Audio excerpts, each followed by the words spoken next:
Clement's Homebrew coming at you. A very tired Clement's Homebrew, I might add. Happy Homebrew Wednesday on a Friday. It's been an extremely busy week. It's been a very busy last several weeks. You can tell because you haven't seen videos just pouring out the door from me like usual. And I haven't even been doing beer reviews, although I have many to edit and push up still, but it's just been very, very busy. And I'm going to be working all weekend, so no rest for the weary. Anyway, but you know, I need to grab a beer, or should I say grab a Gruit, a 1.5-year-old Gruit, the Gruit. And if you look at the masterful top, you know that this came from none other than Larmo22, that's right. So let me get this one popped open, I'll be right back. All right, here we go. I got the pour. I could smell it, boy. Yeah, it's got like a lot of cinnamon, like apple aromas, and you know, of course, a lot of other herbal type things. And some of those herbs I have a hard time identifying, but cheers, let's go for this.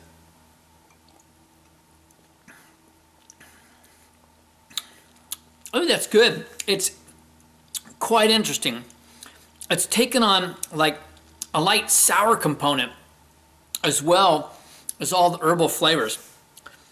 That's actually really fun. You know, a lot of you would not like that, you know, the sour component, but I kind of dig on that.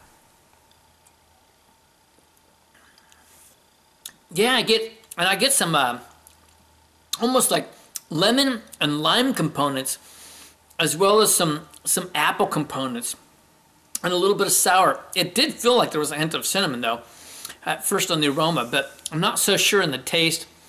I'm gonna gather that there's a lot of classic stuff like, you know, heather and whatnot in this. But anyway, it's fun. But I did learn one trick when I had a few of these with Emiladius. I got to try 2 of his, and that these go really well with ice. So I'm gonna grab some ice. I got my ice. It is nice with ice. It really does. I think it really picks Gruits up quite a bit. Makes it much more refreshing. This one's really nice. It kind of has this like lemongrass component to it, as well as like some lemon lime type characters, and then all those herbs. Really different, and with that light sour component. And I don't know if part of that is just due to age. And it's a really light sour component. I tell you, Dan ABA would just be digging on this one. All right, that's fun. Well, I did brew this weekend. And before I get into that, I do have a few shout outs I need to do. This one's long overdue. This one's to Tavis, the Colorado fly fisherman, whose wife is pregnant. So they are expecting their first child, numero uno. And I don't think we know what it is as of this point, although I am behind in videos, but I don't think they've gone far enough along. But congratulations, Tavis. That is wonderful. We seem to be having a lot of little brewers being born right now. It's catching, but not here. No. So, but I have grandchildren, so that works. I'm happy with that. All right, and then another shout out, and this one goes to Frenchy Brewer. All right, so Frenchy Brewer. Now, I thought that he was in France, but as I understand, correct me if I'm wrong, he's actually a Frenchman in the UK someplace. And but he's been very active. I've seen him making comments on people's sites, and he's put up quite a few Homebrew Wednesday videos. Just seems like a really nice fellow. So if you are in the London area, let me know. I'd love to meet you. I'm going to be meeting a bunch of guys when I'm there. I might have my dates wrong. I'll post that again, but I believe that we're looking at the 19th or 20th of May that I'll be meeting a bunch of brewers someplace around London. All right, the next shout out is to Kim Francis. Speaking of London, and Kim is from Southeast London. He's also fairly new to the Homebrew Wednesday community. His last post was just 3 days ago. He's put up 6 Homebrew Wednesdays now. I'll put a link down below for all of these.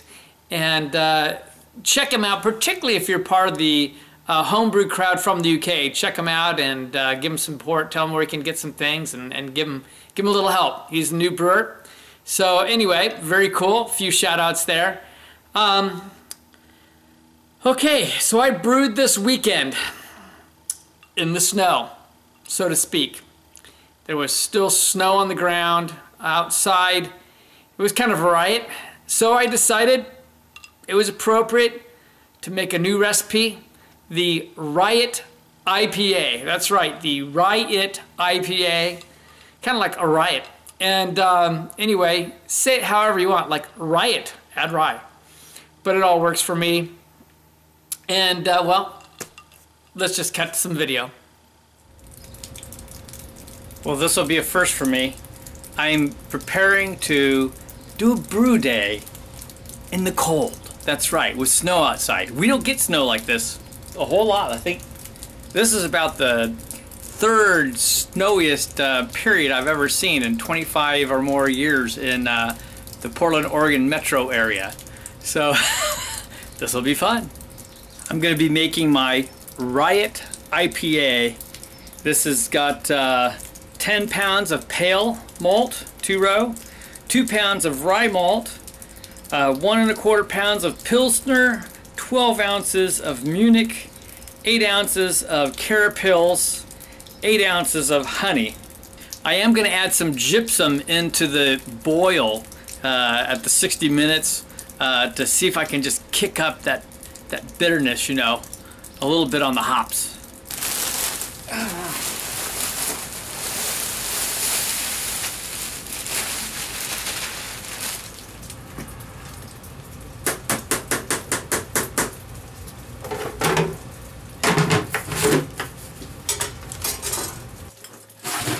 The wort cooled off, or I should say the mash temp cooled off more than I anticipated. So I drew a little bit out, brought it up to a boil, adding it back in real quick.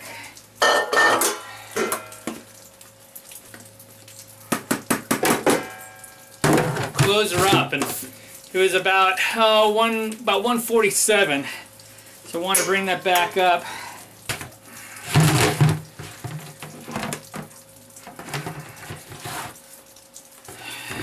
Love the little line on the thermometer, that helps. Oh yeah, I think I need to get some tunes out here and get a beer out here pretty soon. I'm going to be actually closing this garage door so that it'll warm up in here and help hold the temp a little better. Alright, let's see what this says now.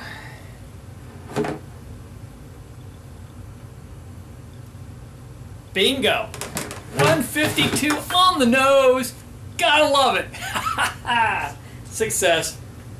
Yeah, that was a great little trick. I've used once. Actually, I used that on S.J. Porter Experiment Beer last year. It worked beautiful.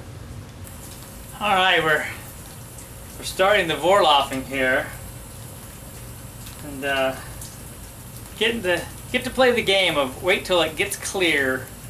Got the HLT going over there. And if you can hear the dripping behind me, the great thaw has begun. The great Portland thaw. Alright, so we're going to go ahead and add our first wort hops right now as it's Vorlaufen, as it's filling up right here. We got a 1/2 ounce of Columbus and a 1/2 ounce of Simcoe. Woohoo! And oh damn, it already smells good. Alright, we got the last of it going in from a batch sparge here. Got the flame on. Did I tell you the name of this? It's the Rye-It IPA. R-Y-E, Rye-I-T, Rye-It. Or like Riot. Either way. Should be good though. They say a watched pot never boils. We'll see about that. I've got a Good Life Descender IPA here. Good local brew. We're getting close. I still got time to at least get a couple sips in. It's one good looking beer, huh? What do you think? Oh, that's pretty. Let's set this in the ice. That'll work. Cheers. Oh, baby. Oh yeah. Oh yeah, yeah. It just got the right amount of pine in it. A little bit of tropical fruit going on. It's got a little bit of just a hint of stone fruit on there. Oh, just a little hint of orange.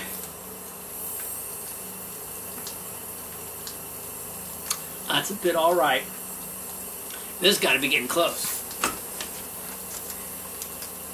Well, we're about 206 degrees, so I'm gonna kick back. All right, getting past hot break now.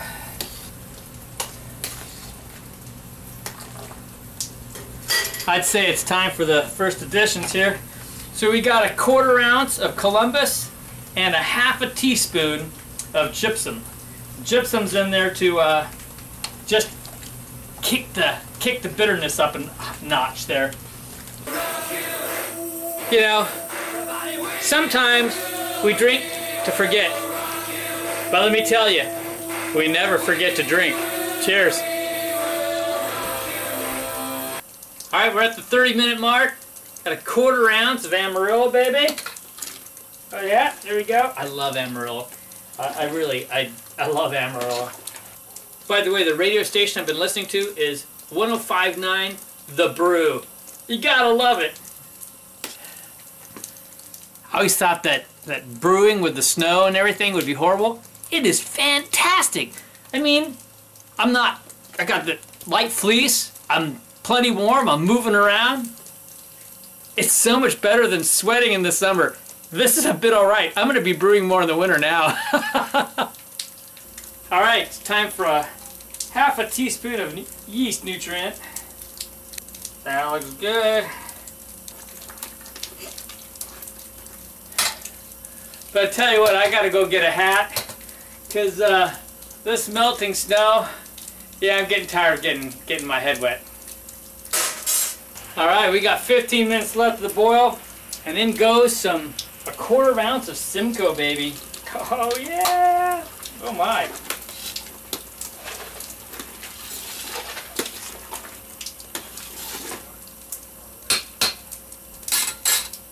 You know, some new things I've experienced with the whole snow, besides these foggy glasses, is the recycling bin and trash can. I had to go pry the lids open with a screwdriver and then dump a foot of snow off the top. Now that's something new for me.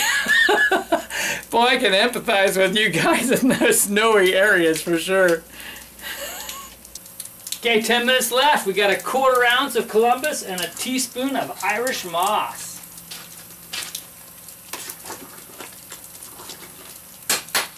I can't see a thing. I'm all fogged up again.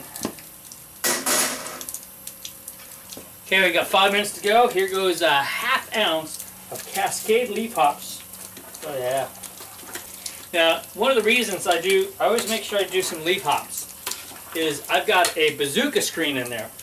And the leaf hops will form around the bazooka screen and help filter out all the pellet hops.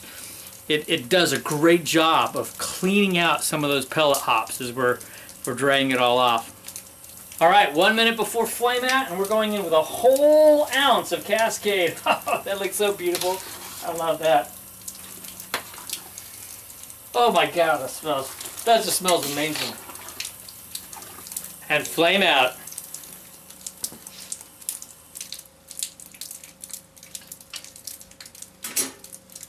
Off she goes. Time to cool her down. I'm guessing this is going to be the fastest cooling down of temps I've ever had. I mean, it was hot to start, and then it already cooled off like just that fast. This water's so cold. Right on. Honestly, the only reason I have a snow shovel is for scooping up leaves.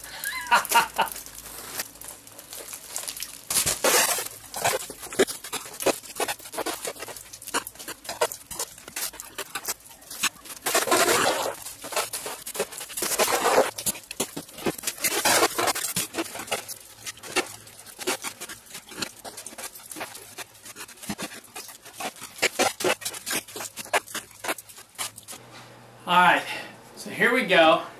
I've got a half a teaspoon of Go-Firm. Yeah, I'm going for the ultra secret weapon here. That stuff's just crazy. And then I've got the San Diego Super Yeast, WLP090 from White Labs. Oh yeah. Just gonna stir that in a little bit.